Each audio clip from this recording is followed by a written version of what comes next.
Kenapa banyak perusahaan memilih menggunakan jasa logistik? Kalau sebuah perusahaan harus mengirim barang setiap hari, kenapa mereka nggak beli armada sendiri saja?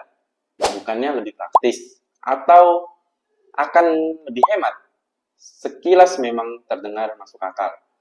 Kalau punya armada sendiri, semua proses bisa diatur sendiri. Tapi, dalam praktiknya, keputusan itu tidak sesederhana membeli beberapa kendaraan. Memiliki armada sendiri memang memberikan kendali yang lebih besar terhadap proses distribusi. Namun, di balik itu, ada tanggung jawab yang juga ikut bertambah. Mulai dari biaya pembelian kendaraan, perawatan rutin, pajak, asuransi, hingga memastikan setiap armada selalu siap digunakan. Belum lagi perusahaan juga harus menyiapkan driver, mengatur jadwal operasional, serta memastikan kendaraan tetap produktif. Karena faktanya, kebutuhan distribusi setiap perusahaan tidak selalu sama. Ada perusahaan yang melakukan pengiriman setiap hari.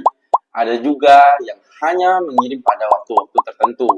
Misalnya, ketika permintaan sedang meningkat atau ketika harus mendistribusikan barang ke wilayah yang berbeda.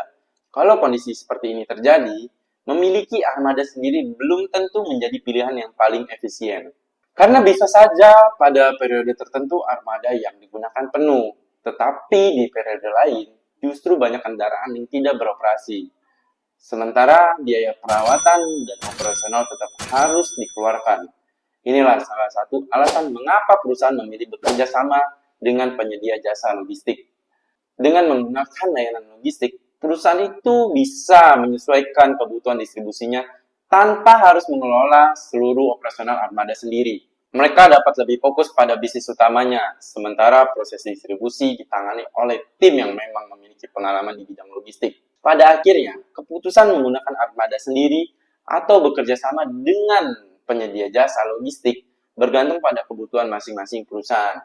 Yang terpenting bukan soal memilih armada sendiri atau tidak, tapi bagaimana proses distribusi tetap berjalan efektif, efisien, dan sesuai kebutuhan.